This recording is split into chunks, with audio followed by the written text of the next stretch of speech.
What is up, everyone? It's Quinn here, and in today's video, I'm going to be talking about 3 league-winning running backs that I think you guys should be looking to target in your fantasy football drafts. These are going to be running backs that are actually going outside the first 2 rounds in terms of ADP, and they're also going to be going outside the top 12 running backs. So technically, these guys are like RB2s in your drafts. I just think these are guys that can put together some high ceiling seasons. And if you're drafting them outside the top 12 running backs, I do think they can deliver you some serious upside for your fantasy football rosters.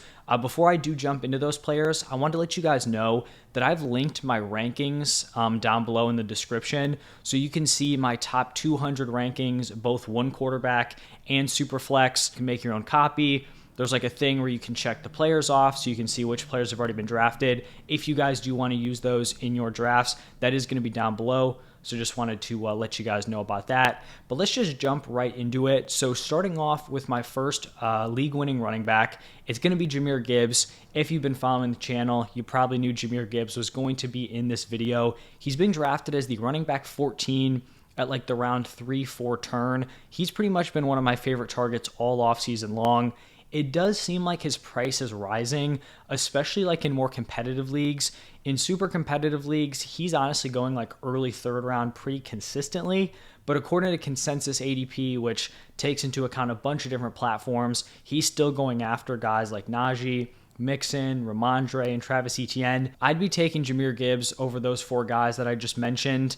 Running backs picked within the first 15 picks of the NFL draft have a great track record in year 1. 6 of the last 7 picked as a top 15 guy have been running back 1s in their rookie seasons. He's also stepping into an offense where we just saw DeAndre Swift finish as the RB16 in points per game, and he had an RB16 finish while only having a 37% opportunity share. Every week where he disappointed in Swift's usage, we thought he was being underutilized. It was clear the Lions didn't fully trust DeAndre Swift, and he was still the running back 16 in points per game. That is the role you're throwing Jamir Gibbs into, but I can almost guarantee that you are not spending the number 12 pick in the draft on a guy who you're going to give a sub 40% opportunity share to. So I think he's going to play that similar Swift role in terms of being a really strong pass catcher, but I do think he'll have a much bigger piece of the pie in terms of this offense. We know Jamir Gibbs is an elite pass catcher. The Lions are in need of weapons to go alongside Amon-Ra St. Brown, especially with Jameson Williams suspended to start off the season. So I think Jamir Gibbs is going to have that elite receiving upside. I think the Lions are going to be one of the better offenses in the NFL. And I think in general, people are just sleeping on Jamir Gibbs' workload. I think he's going to have a super strong workload through the air. But last year we saw DeAndre Swift average around 7 carries a game. I think Jamir Gibbs probably builds on that. And if he's closer to like the 10 carry per game area, he's actually putting together a pretty solid overall workload. So big fan of Jamir Gibbs, especially if you're playing on like a more casual platform or in like a more casual league, just playing with your buddies, coworkers, whatever it is. I do think Jamir Gibbs can be a great value in your drafts. Now, the second league-winning running back is going to be Breece Hall. He's being drafted as the running back 16 and a mid-4th round pick. And even after the Dalvin Cook signing, I'm still very in on Breece Hall here. I'm definitely not expecting him to be like a running back 1, top 12 guy all season long, but I think he's someone who's going to end up being huge in the back half of the season. That's why I think he's going to be a league winner here. He's back at practice from that ACL tear. It's clear the Jets don't want to rush him back, which obviously explains them bringing in Dalvin Cook. But I think we also have to remember that this is not like prime Dalvin Cook. He's had a fall off in his efficiency over the past 2 seasons, and he has a history of shoulder injuries. So it's not like the Jets are bringing in this like stud elite running back. Like, that's just not what Dalvin Cook is at this point in his career. He's still a solid back, a decent option, could probably lead a certain number of teams, but I don't think he's going to come in and just take over this starting spot. I'd be pretty shocked if that happens. I think early on in the season, this is probably going to be close to like a 50-50 split. The Jets are going to ease Breece Hall back. He's going to be their running back of the future, so they're not going to try to, wear him out early on in the season. But I think once Hall is back to 100% or, close to 100%, I do truly believe he's going to take over as the running back 1. And I know some people are concerned about the ACL tear. They don't want to bet on a running back coming off of it. And I do understand that, but it's not like you're not getting him at a discount, right? Like if he wasn't coming off the ACL, he would probably be at worst like a round 3 pick. Now he's being picked in the mid round 4 as the running back 16. So he's kind of the profile I want to bet on when it comes to an ACL tear. Only 22 years old and a freak athlete. So like this is the guy who's going to be able to rebound, or should be able to rebound here coming off of that injury. We look back to his 2022 season. In only 7 games, he averaged 16.4 PPR points per game on a sub 50% opportunity share.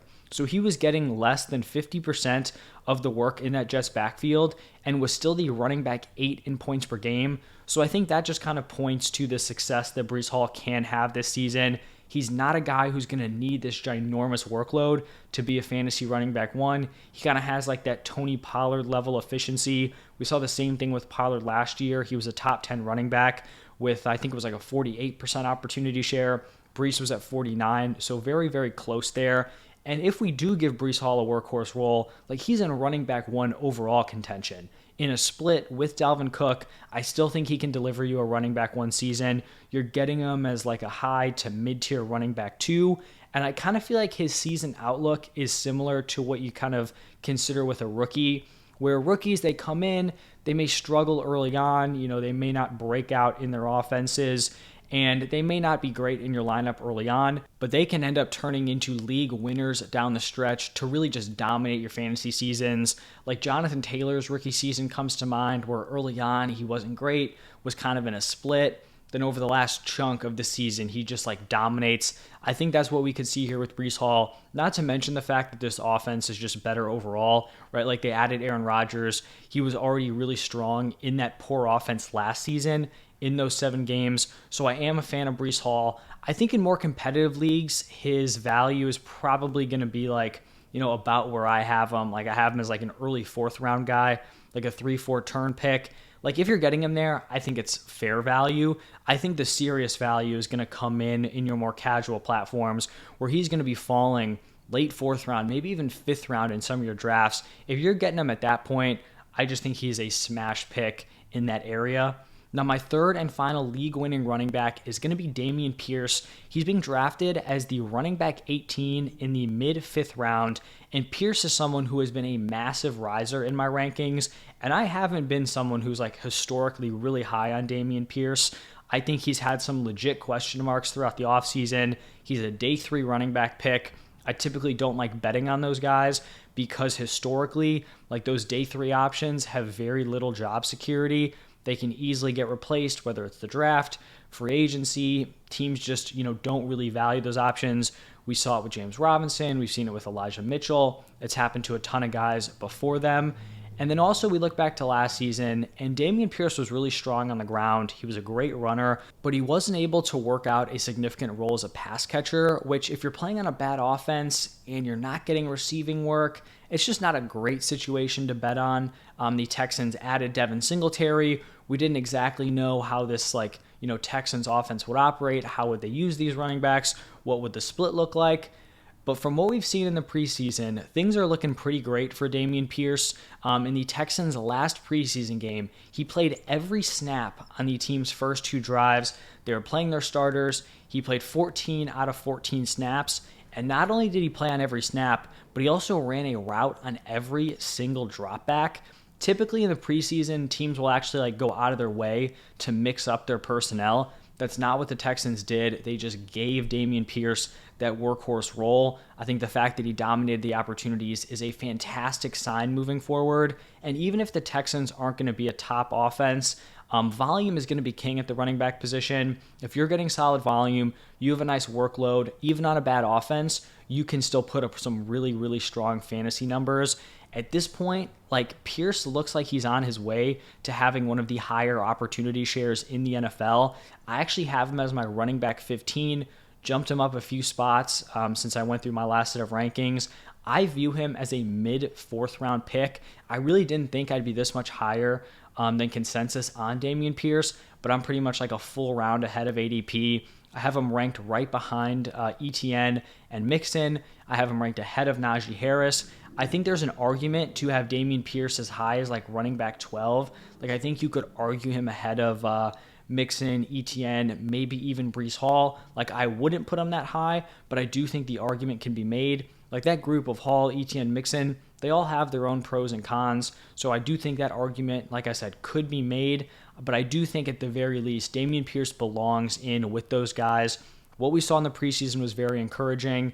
Like I've been kind of talking about, we didn't know exactly what this split would look like, but Devin Singletary is not some sort of world beater at the running back position. So if Damien Pierce truly is the guy that people thought he was last season, then he should have a decent opportunity to have a very large role in this offense. So I think he definitely provides some upside here in the 5th round as like a mid-tier running back too. He's the type of player I want to be betting on in like the quote-unquote running back dead zone.